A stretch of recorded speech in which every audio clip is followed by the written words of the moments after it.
এই দুই চোখে, এক চোখের মধ্যে 13 কোটি ক্যামেরা। সুবহানাল্লাহ কইতেন না?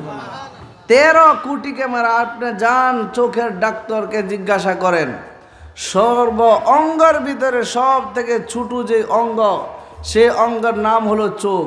এই চোখের মধ্যে 13 কোটি ক্যামেরা। আর দুই চোখের মধ্যে কত কোটি? 26 কোটি ক্যামেরা আল্লাহ পাক রব্বুল আলামিন এই চোখের মধ্যে ঢুকায় রাখছে। এই 26 কোটি ক্যামেরা দিয়ে আমরা যা যা দেখতেছি সব আল্লাহ পাক রব্বুল আলামিন আমাদের জন্য সৃষ্টি করেছেন। সুবহানাল্লাহ। এই সব বস্তু যেহেতু আল্লাহ আমাদের জন্য সৃষ্টি করলেন, তা আমাদেরকে কিসের জন্য সৃষ্টি করলেন জানার দরকার আছে না নাই? আছে না নাই? সমগ্র জগতের বস্তুকে আমার জন্য, আপনার জন্য খাদিম বানায় রাখছে, এবং কি ফিরিস্তাগুলোকে আল্লাহ আমাদের খাদিম বানাইছে। জুরে বলেন সুবহানাল্লাহ। ফিরিস্তা আছেন, মাসুম ফিরিস্তা। এই ফিরিস্তাগুলো আমার আপনার খাদিম। যদি আমার আপনার খাদিম না হতো, আমার আপনার খাদিম যদি না হতো, এই যে আমি কথা বলতেছি, কথা কোথা থেকে আসতেছে বলেন? জিব্রা কিভাবে লড়াচড়া করে, হাত কিভাবে লড়াচড়া করে, আমার কথাটা আপনার কানের মধ্যে কি হিসাবে বসতেছে, এরকম কান লাখো বানাইতে পারবেন? পারবেন না? পারবেন না? নাই? এরকম চোখ লাখো কোটি হাজার বানাইতে পারবেন, এরকম পা বানাইতে পারবেন, আর বানাইতেছে। কিন্তু এই হাতে এরকম ধরার শক্তি নাই। আছে? চোখে দেখার মতন অবদান আছে? কানে শোনার কোনো অবদান আছে? এই মুখে দিয়া কথা বাহির হওয়ার কোনো অবদান আছে? কিচ্ছু নাই। যা কিছু আছে সব আল্লাহ পাক রব্বুল আলামিনের কুদরতি ম্যাজিক। এগুলা কি? কুদরতি মিউজিক। প্রত্যেকটা অঙ্গের ভিতরে আল্লাহ পাক রব্বুল আলামিন ফেরেশতা তৈরি করে রাখছেন খাদিম হিসাবে। আপনি অক্সিজেন নিতেছেন সেকেন্ডের ভিতরে, অক্সিজেন নিলেন, আর যে জেহের যে বস্তুটা, বিষ জাতীয় যে বস্তুটা, কার্বন ডাইঅক্সাইড, এটাকে আপনি ছেড়ে দিলেন। এই সেকেন্ডের ভিতরে যে এত পরিবর্তন হয়ে গেল, এটা কার ক্ষমতা? এমন একদিন আসবে আপনি লাশ থাকবেন কথা ঠিক, আপনি মানুষ থাকবেন কথা ঠিক, হাত থাকবো কথা ঠিক, জবান থাকবো কথা ঠিক, আকল থাকবো কথা ঠিক, পা থাকবো কথা ঠিক, কিন্তু এই জবানে কথা বলার কোনো ক্ষমতা থাকবে না। ঠিক না বে ঠিক? জবান থাকবে, লিসানুন লা তানতিক, এই জবান থাকবে, কথা বলতে পারবে না। ইয়াদুন লা তাফতিশ, হাত থাকবে, হাতে ধরতে পারবে না। আইনুন লা তানজুর, চক্ষু থাকবে, চোখে দেখার কোনো অবদান থাকবে না। আকলুন লা তুমাইজ, আকল থাকবে কিন্তু ভালো কোনটা মন্দ কোনটা ফরক করতে পারবে না, হ্যাঁ না? কালবুন লা তাতাফাক্কার, এই কলব হার্ট থাকবে কথা ঠিক, কিন্তু এই হার্টে কি করতে পারবে না? চিন্তা ফিকির করতে পারবে না। বলেন এরকম সময় সামনে আসে না নাই? সেদিন আমি কি হব? আপনি আর আমি সেদিন লাশ হয়ে যাব। মানুষ ঠিকই, আজ পর্যন্ত কোনো মানুষ এরকম দেখছি না যে মানুষ মারা যাওয়ার পরে যে কইছে তার হাত তো আজরাইল লয়ে গেছে, হাত নেয়, চোখ লয়ে যা, পাও লয়ে যা, সব কিছু জায়গার মধ্যেই থাকে। কিন্তু কিন্তু এই চোখে যে পলক মারতেছে আর পলক ঝাপাইতেছে, এইখানেও ফিরিস্তা ফিট করা আছে। এইখানে বলে আমসিক আও উতরুক, ফেরেশতারা বলে আল্লাহ আমসিক আও উতরুক, আল্লাহ ধরবো না ছাড়বো। কি বলে? আল্লাহ ধরবো, আমসিক মানে ধরা, উতরুক মানে ছাড়া, আল্লাহ ধরবো না ছাড়বো। আল্লাহর তরফ থেকে যদি নির্দেশনা আসে, হুকুম আসে, আমসিক তাহলে ছাড়া হয়, ধরা হয়। উতরুক যদি বলে তাহলে কি করা হয়? ছাড়া হয়। ধরা হয়, ছাড়া হয়। বোঝা গেল আপনাকে আমাকে 24 ঘন্টা সুরক্ষিত যে রাখে উনি কে? কে সুরক্ষিত রাখে? 24 ঘন্টা আল্লাহ পাক রব্বুল আলামিন আপনাকে আমাকে সুরক্ষিত রাখে। আপনাকে আমাকে সুরক্ষিত যদি না রাখতো, আপনি আল্লাহর জমিনের মধ্যে থাকবেন, আল্লাহর নিয়ামত ইস্তেমাল করবেন, আল্লাহর নিয়ামত খাবেন, আর আল্লাহর তরফ থেকে সব কিছু নিয়ামত ইস্তেমাল করবেন, কিন্তু আল্লাহর নাফরমানি করবেন, আল্লাহর হুকুম ভঙ্গন করবেন, আল্লাহ ডাকে মসজিদের দিকে মসজিদে আসবেন না। তারপরেও আপনাকে রুজি রুটি, আপনার খানার ব্যবস্থা, আপনার অক্সিজেনের ব্যবস্থা, আপনার এই এভরিথিং যত জরুরত আছে সমস্ত জরুরত আল্লাহ পাক রব্বুল আলামিন পালন করে নিতেছে, ঠিক না ঠিক? কিন্তু কোনো ব্যক্তি যদি গুনাহ করে, জমিনেও চিৎকার দিয়ে বলে আল্লাহ তোমার জমিনে থাকবে, তোমার অক্সিজেন নেবে, তোমার হুকুম ভঙ্গন করবে, তোমার নাফরমানি করবে, আল্লাহ তুমি আমাকে হুকুম দাও না, আমাকে ইজাজত দাও না, আমি মাটি ফাঁক হয়ে যায় আর তাকে এই গরক করে তাকে মন যায় শেষ করে লাই, নেস্তানাবুদ করে লাই। এরকমভাবে পাহাড়গুলো যেন চিৎকার দিয়ে বলে আল্লাহ তোমার জমিনে থাকে, তোমার নিয়ামত ইস্তেমাল করব, এরপরেও আবার তোমার নাফরমানি করব। তুমি দিনের মধ্যে 5 বার করে ডাকবা, 5 বার করে ডাকবা, আর নামাজের মধ্যে আসবে না, তোমার হুকুম মানবে না। আল্লাহ হুকুম দাও, আল্লাহ হুকুম দাও, আমি এই পাহাড় তার মাথার মধ্যে চাপা দিয়ে শেষ করে লাই। কি করে লাই? এরকমভাবে পাহাড়ও চিৎকার দিই। প্রত্যেকটা বস্তুই যেন এরকমভাবে আমার উপর আপনার উপর যখন গুনাহ করি তখন লানত করতে থাকে, এরকমভাবে অভিশপ্ত করতে থাকে।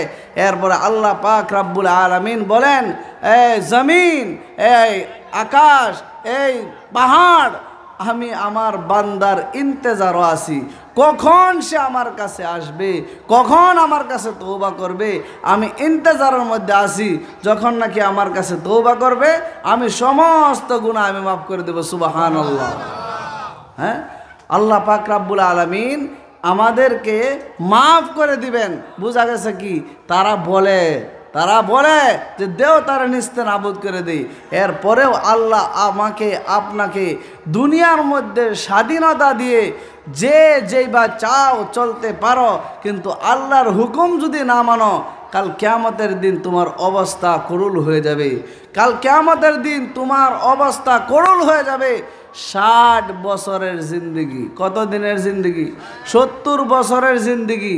ভাই, যদি আল্লাহকে না চিনলাম, যদি আল্লাহকে না পাইলাম, আল্লাহকে যদি হারায় ফেললাম, তাহলে আমার জিন্দগি বরবাদ হয়ে গেল। কিতাবের মধ্যে লেখেন 60 বছরের জিন্দগি আখিরাতের মোকাবেলায় মাত্র 2 মিনিটের সময়। কয় মিনিটের সময়? 2 মিনিটের সময়, অনলি 2 মিনিটের সময়। এই 2 মিনিট সময় যদি আমরা আখিরাতের 2 মিনিটের সময় যদি আমরা কাজে লাগায়া যায়, আল্লাহকে যদি পেয়ে যায়, আল্লাহকে যদি রাজি এবং খুশি করতে পারি, তাহলে আমার আখিরাতের জিন্দগি আবাদি জিন্দগি যেটা, সেটা আমার আপনার জন্য জান্নাত। আপনি জান্নাতের মধ্যে থাকবো। আর যত চাও, যত দিন, আর কোনো দিন তোমার কাছে মওত আসবে না, আর কোনো দিন তোমার কাছে বেমার আসবে না, আর কোনো দিন তোমার কোনো অভিযোগ থাকবে না। আল্লাহ পাক রব্বুল আলামিন জান্নাতের মধ্যে দিবেন। আর যদি এই দুনিয়াবি জিন্দগিটা আমি বরবাদ করলাম, আমি যদি এই দুনিয়াবি জিন্দগিটা যদি দুনিয়ার থেকে যদি আমি আল্লাহকে না পাইলাম, আল্লাহর রসুলকে না পাইলাম, তাহলে আমার আখিরাতের জিন্দগি অনেক কষ্ট হয়ে যাবে। আমার মুকাদ্দারের মধ্যে থাকবে জাহান্নাম। আমার মুকাদ্দারে কি থাকবে? জাহান্নাম। আমি প্রায় জায়গার মধ্যে বলি আমার আপনার নামে 2টা সিট রিজার্ভেশন করা আছে। আমার নামে বাবা আদম আলাইহিস সালাতু ওয়াস সালাম থেকে নিয়ে কিয়ামত পর্যন্ত যত মানুষ আসবে দুনিয়ার মধ্যে, প্রত্যেকটা মানুষের, চাই মুসলিম হোক, চাই কাফির হোক, চাই ইহুদি হোক, চাই খ্রিস্টান হোক, চাই নাসারানি হোক, যেই কমের হোক না কেন, প্রত্যেকটা মানুষের কপালে জান্নাতও লেখা আছে, প্রত্যেকটা মানুষের কপালে জাহান্নামও লেখা আছে। কি লেখা আছে? জান্নাতও লেখা আছে, জাহান্নামও লেখা আছে। আমার এই আবু জাহিলের মতন কাফির, ফেরাউনের মতন নিজেকে নিজে আল্লাহ দাবি করেনেওয়ালা, নমরুদের মতো এত বড় কাফির, তাদের নামেও জান্নাত লেখা আছে, তাদের নামেও জাহান্নাম লেখা আছে, আপনাদের নামেও জাহান্নাম লেখা আছে, সবার নামে জান্নাতও লেখা আছে। কিন্তু এই জান্নাতও আছে, জাহান্নামও আছে। আমার আপনার জন্য করণীয় কাজ হলো এই দুইটার থেকে একটা আমার ক্যান্সেল করতে হবে, আর একটা আমার কি করতে, রিজার্ভেশন করতে হবে। সর্বপ্রথম যদি জাহান্নামে আমি যাই, আমার ঠিকানা যদি জাহান্নামের মধ্যে আল্লাহ দিয়ে দেয়, সর্বপ্রথম জান্নাতে নিয়ে যাবে, নিয়ে যাওয়া বলা হবে, এই দেখো জান্নাত, তোমার কপালে এই জান্নাত ছিল, হায় হায় তোর কপাল কতই খারাপ, তুই তো বরবাদ হয়ে গেছ। এই জান্নাত তোর কপালে ছিল, কিন্তু দুনিয়ার থেকে আল্লাহকে পাইলি না, রাসূলকে পাইলি না, না পাওয়ার কারণে, আল্লাহকে না মানার কারণে, রাসূলকে না মানার কারণে এই দেখ আজকে তোর ঠিকানা হে জাহান্নাম। এরকম সবারই হবে। যদি আমি জান্নাতের মধ্যে যাই, তাহলে সর্বপ্রথম জাহান্নামের মধ্যে নিয়ে যাবে দেখানোর জন্য, আর বলবে এই দেখ তোর জন্য এই জাহান্নাম ছিল, তোর কপাল কতই না ভালো, তুই না কতই ভাগ্য ভালো তোর, এই জাহান্নাম থেকে তুই মুক্তি লাভ করিয়া হারা জান্নাতের অধিকারী আজকে হয়ে গেলে। এই জন্য ভাই, এই কারি সাহেবে 3 জায়গার থেকে কোরআন তিলাওয়াত করছেন, এই 3 জায়গার মধ্যে যেন জাহান্নামের কথা, 3 জায়গার মধ্যে দুনিয়া থেকে গাফিল যে আমরা হয়ে রয়েছি, আখিরাতের জিন্দগি থেকে যে আমরা গাফিল হয়ে রয়েছি, এগুলাই কথা বলা হয়েছে যে আলহাকুমুত তাকাসুর, আলহাকুমুত তাকাসুর, দুনিয়ার মাল ধন দৌলত সম্পদ তাকাসুর, এগুলা বস্তুরে তোমরা কে গাফিল বানায় রাখো। কোন দিন তোমরা বুঝো আসবে, কোন দিন তোমাদের বুঝো আসবে, যে কি বুঝো আসবে যে কবরের জিন্দিগি আছে, হাসরের জিন্দিগি আছে, হে দিনে বুঝো আসবে যে দিন দেখি তুমি লাশ হয়ে যাবা, যে দিন তুমি কি হয়ে যাবে, হাত্তা জুরতুমুল মাকাবির, যখন তোমাকে কবরের মধ্যে নিয়ে যাওয়া হবে, তখন তোমার ইলমুল ইয়াকিন হিসাবে জানা হয়ে যাবে যে হায় হায় ওলামায়ে কেরামরা যা বলছিল, ওলামায়ে কেরামরা যা বলছিল তা তো সঠিক বলছিল, তা তো নিশ্চয়ই সঠিক বলছিল, কিন্তু মানি নাই। এরপরও যদি হাজারও আমি আফসোস করি, হাজারও যদি আমি কান্নাকুটি করি, আল্লাহ পাক রাব্বুল আলামিন দ্বিতীয়বার আওয়ার কোনো সুবিধা নাই, আছে কি? সর্বপ্রথম যাকে জাহান্নামের মধ্যে নিয়ে যাওয়া হবে, মানুষদেরকে যখন জাহান্নামের মধ্যে নিয়ে যাওয়া হবে, প্রথম সওয়াল হবে, আল্লাহ পাক রাব্বুল আলামিন বলেন কুল্লামা উলকিয়া ফিহা ফাওজুন সাআলাহুম খাজানাতুহা আলাম ইয়াতিকুম নাযীর। আল্লাহ পাক রাব্বুল আলামিন আয়াতের মধ্যে বলেন, সর্বপ্রথম যখন নাকি জাহান্নামী বান্দাদেরকে জাহান্নামের মধ্যে উলকিয়া ঢালা হবে তখন তাদেরকে সওয়াল করা হবে, এ জাহান্নামী বান্দা কেন এত খারাপ জায়গা, এত নিকৃষ্ট জায়গা, কেন এই খারাপ জায়গার মধ্যে আসলি? তোর কাছে কি কোনো বিধি প্রদর্শনকারী যায় নাই? কোনো আলিমের কথা কি শুনো নাই? কোনো ওলামায়ে কেরামের কথা কি শুনো নাই? কোনো নবী রাসূলদের কথা কি শুনো নাই? কোনোদিন জাহান্নামের কথা কি শুনো নাই?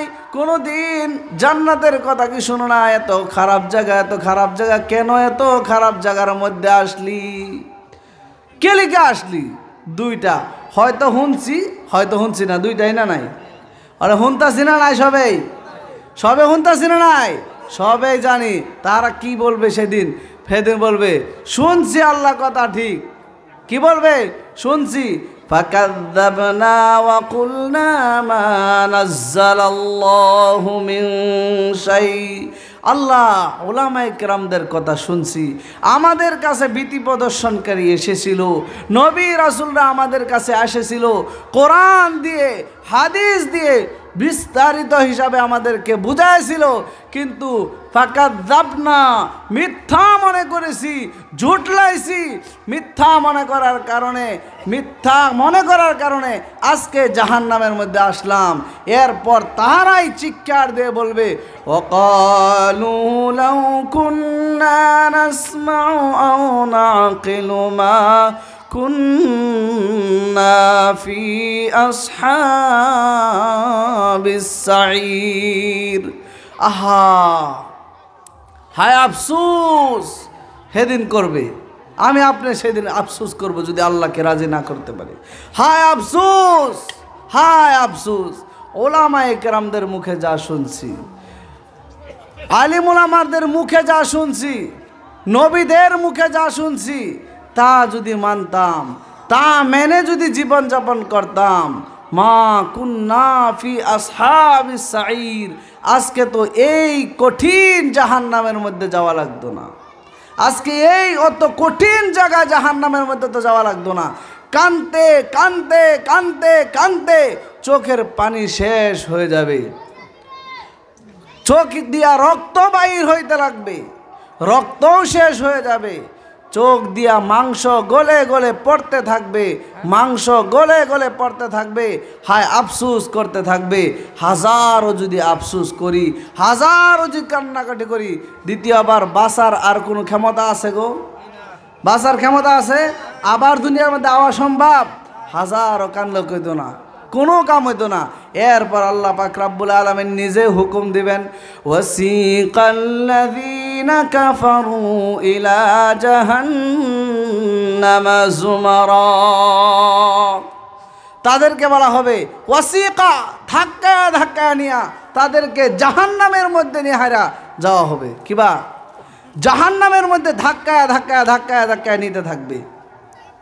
আবার আরেক জায়গার মধ্যে আছে, ওয়াসিকাল্লাযীনা তাকাউ রাব্বাহুম ইলাল জান্নাতি যুমারা, আর জান্নাতের মধ্যেও যারা যাইবে তাদেরকেও ধাক্কা ধাক্কা নেওয়া হবে।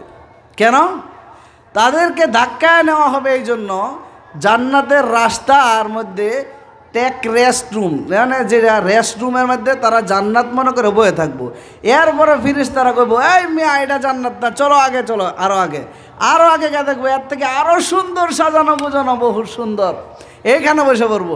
আবার এন থেকে ধাক্কা দিব, ধাক্কা দিয়ে হারা করবো জান্নাতের মধ্যে না পৌঁছায় দেবো। এখন জাহান্নামের মধ্যে যাইতে চাইবে না, এই জন্য তাদেরকে ধাক্কায়া ধাক্কায়া কোরআনের অন্য আরেক জায়গার মধ্যে বলেন, খুযুহু, তাদের ধরো, ফাগুল্লু, তোক লাগায় দাও, সুম্মাল জাহিমা সল্লু, তাদেরকে টেনে টেনে শেষরাইয়া শেষরাইয়া তাদেরকে জাহান্নামের মধ্যে নিয়ে হারা ফাসলুকু, কোট লাগাইয়া দাও, তাদেরকে পৌঁছায় দাও। নাউযুবিল্লাহি মিন যালিক। জাহান্নাম কি জিনিস? আল্লাহ পাক রব্বুল আলামিন বলেন, ইন্না জাহান্নামা কানাত মিরসাদা, ফান পাতা বয়ে রয়েছে। এই জাহান্নাম ফান পাতে বসে থাকা, যেরকমভাবে শিকারিয়ে ফান পাতা বসে থাকে শিকারি ধরার জন্য, জাহান্নাম এরকমভাবে ফান পাতিয়া বয়ে রয়েছে জাহান্নামী মানুষ ধরার জন্য। কিছু সময় আগে কারি সাহেব তিলাওয়াত করছে, ফা উম্মুহু হাওয়িয়া, তার মা হয়ে থাকলো জাহান্নাম। ফা উম্মুহু, যে জাহান্নামী বান্দা যারা, এরার মা হয়ে থাকলো জাহান্নাম। শেষ করতেছি 10 মিনিট, 5 মিনিট। ফা উম্মুহু হাওয়িয়া, তাদের মা হয়ে থাকলো জাহান্নাম। যেরকম নাকি মার দিলের ভিতরে ছেলে সন্তানের একটা মোহাব্বত থাকে, যতক্ষণ না পর্যন্ত এই ছেলে না আসে আমার সাথে, আমার সঙ্গে, মার দিল বেকারার হয়ে থাকে। জাহান্নামও আপনার জন্য এত মোহাব্বত হয়ে থাকবে, যতক্ষণ আপনি না আসেন অতক্ষণ ফান পাতে বসে থাকবে, আর আসার সাথে সাথে মজবুত করে ধরবে, আর আগুনে ঝরাইয়া ফুরিয়া শেষ করবে। জ্বলতে জ্বলতে জ্বলতে জ্বলতে কয়লা হয়ে যাবে, আবার নতুন করে আবার রক্ত দিয়ে মাংস দিয়ে সুন্দর করে আবার সুগঠিত করে বানাইয়া আবার জাহান্নামের মধ্যে দিবেন আর বলবেন ফাযুকু ফালান নাযিদাকুম ইল্লা আযাবা। তোমাদের কোনো সহায় করা হবে না, কোনো ইহসান করা হবে না, ইল্লা আযাবা। আজকে খালি আযাবের পর আযাবে বাড়ায় দেওয়া হবে। কতদিন থাকবে? লাবিসিনা ফিহা আহকাবা, কত কাল, আহকাবা, কত কাল, কত বছর, কত কোটি কোটি বছর জাহান্নামের আগুন জ্বলতেই থাকবে, জ্বলতেই থাকবে। কিসের জন্য? কারা যাবে? লিত্তাগিনা মাআবা, যারা সরকশ ছিল, যারা সরকশ ছিল, গুমরা যারা ছিল, নামাজ যারা পড়তো না, রোজা যারা রাখতো না, ঘুষ যারা খাইতো, সুদ যারা খাইতো, চুগলি যারা করতো, মানুষকে আঘাত যারা দিত, মানুষের দিল দুখাইতো, জুলুম অত্যাচারী করত, এই সব মানুষের ঠিকানা হয়ে থাকলো জাহান্নাম। এই জাহান্নাম এত কঠিন জায়গা, এত কঠিন জায়গা, সেই জায়গা থেকে এরা বাঁচার জন্য আল্লাহ পাক রব্বুল আলামিন কোরআন শরীফের মধ্যে বলেন, ইয়া আইয়ুহাল্লাযীনা আমানু, ও আমার ইমানদার বান্দারা। কতই কি চিৎকার দিয়ে যেন বলেন, ও আমার ইমানদার বান্দারা। যে জাহান্নামের কথা বলা হয়েছে, কু আনফুসাকুম, তোমরা নিজে বাঁচো, ও আহলিকুম নারা, তোমাদের আহলে আয়াল, বিবি বাল বাচ্চা, তাদেরকেও ওই জাহান্নামের আগুন থেকে বাঁচাও। এই জাহান্নামের আগুন অনেক শক্ত, অনেক কঠিন, কারো ক্ষমতা নাই এই জায়গার মধ্যে বাঁচার জন্য। এই জায়গা থেকে বাঁচবার জন্য আমার আপনার নামাজি হইতে হবে, আমার আপনার ভিতর থেকে বদ্দিনী, আমার আপনার ভিতর থেকে জুলুম অত্যাচারী হটাইতে হবে। আমার আপনার জন্য আল্লাহর প্রত্যেকটা হুকুম, নবীর প্রত্যেকটা সুন্নতের মোতাবেক জীবনযাপন করে আল্লাহকে দুনিয়া থেকে রাজি এবং খুশি করিয়া মরা লাগবে। মরদের চিন্তা, কবরের চিন্তা, হাসরের চিন্তা এখন থেকে করতে হবে। এই জন্য কার কখন ডাক আসে, কার কাফনের কাপড় জানি বাজারের মধ্যে উইটা গেছে, কার জানি জীবনের লাশ যে সাবান দিয়া গোসল করানো হবে, এই সাবান জানি কার দোকানের মধ্যে আইসা গেছে। এই জন্য ভাই আজকের থেকেই, আজকের পরের থেকেই হে আল্লাহ পাক রব্বুল আলামিনকে যেন আমরা ভুলে না যাই। আল্লাহ যেন বলেন, ইয়া আইয়ুহাল ইনসান, ও মানুষ, ইয়া আইয়ুহাল ইনসান, ও মানুষ, মা গাররাকা বিরাব্বিকাল কারীম, কোন বস্তু তোকে রব্বে করিম থেকে বাহকায়া রাখলো, গাফিল বানায়া রাখলো। মা আলহাকুমুত তাকাসুর, মাল ধন দৌলত সম্পদে ধরে কোন বস্তু থেকে আমি আল্লাহ থেকে সরায় রাখলো। আল্লাহ পাক রব্বুল আলামিন বলেন, মা গাররাকা বিরাব্বিকাল কারীম আল্লাযী খালাকাকা ফাসাওয়াকা ফাআদালাক, কত সুন্দর করে আমি তোরে বানাইলাম। ফি আইয়ি সূরাতিন মা শাআ রাক্কাবাক, যেরকমভাবে চাইলাম এত সুন্দর হিসাবে বানাইলাম, এরপরেও বান্দা কি হিসাবে ভুইলা গেলি। এই জন্য এখন থেকেই, আজকের পরে থেকেই আমরা যেন আল্লাহ পাক রব্বুল আলামিনের ভয়, আল্লাহর হুকুম, রসুলের তরিকা মোতাবেক জীবনযাপন করি। আমি এই অসুস্থ শরীরের মধ্যে থাকা সত্ত্বেও যা কিছু আল্লাহ বলবার তৌফিক দিছে আমাকে এবং আপনাদের সবাইকে, তার প্রতি আমল করে জীবনযাপন করার তৌফিক দান করুক। আর আমরা সবাইকে আল্লাহ পাক রব্বুল আলামিনের হুকুম মেনে